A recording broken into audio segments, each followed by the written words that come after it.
Hello there. Welcome back to another session of the Mark blog. First off, I want to apologize for having a delay really in the last couple of posts that I've put online, and also for missing one in between.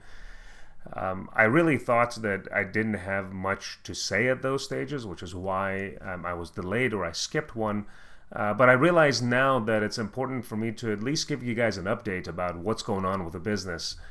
So these you should expect to see regularly again on Fridays. Something that I want to jump into right away, that I've mentioned on the blog itself as well, is that there seems to be some sort of sales cycle that I've noticed in our business. There's, of course, a cycle that's the result of the type of deal, for example, that you're selling, maybe the pricing strategy that you have, the products that you're bringing to market, your rigor as far as how you even do your follow-ups, and some parts of that may be reliant on external factors.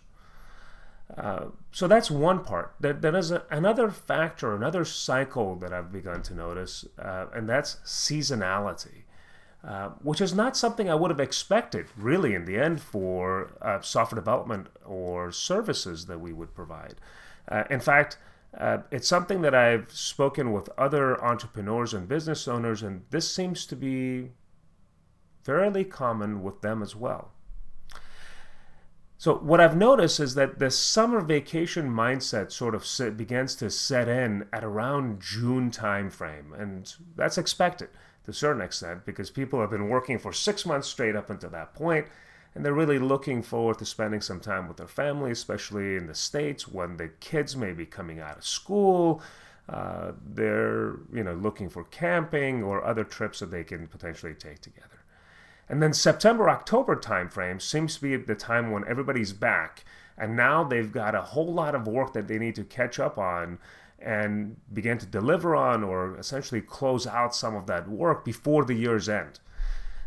November, December then, as you would expect, even maybe early parts of October or late parts of October could be time when people are doing their planning, the strategy as far as looking at how are we going to grow our business next year? What types of budgets do we need to put together? So there's a lot of planning type of activities that takes place around that time frame, and it's not necessarily about closing deals. Although there is a period when companies are trying to expend all the budget that they had allocated and determine whether or not essentially they need a similar budget, larger budget, smaller budget for the following year.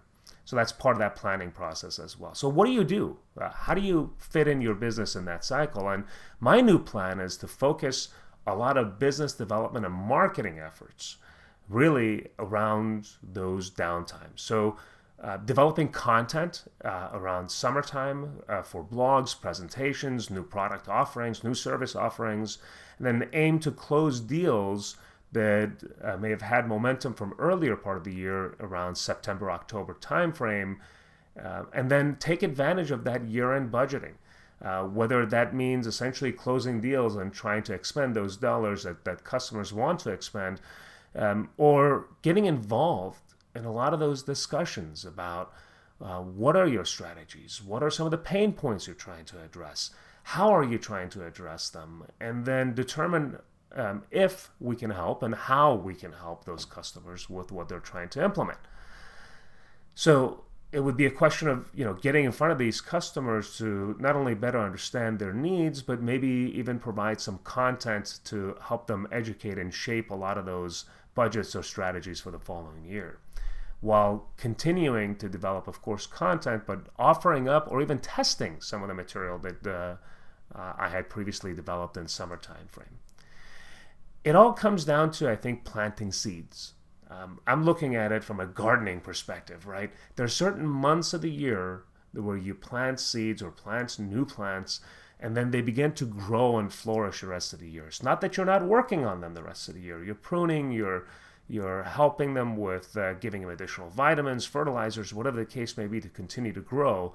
And it's the same concept in business, is that we would focus our efforts at different parts of the year on different types of activities. It's not just uniform. So I believe that what this is going to look like is that sales are probably going to be at their highest, sales volumes closing around spring and late fall. And then all other times are the preparations or the planting of the seeds and making sure that the customers essentially have all the information that they need, and we can at least see which direction the market itself is going as well to be able to address the needs in that market. So that's the plan. And as we make progress, I plan on reporting back to you guys on how we're doing. And of course, as we gain more insight, we'll be happy to share them with you. Until next time, see you later.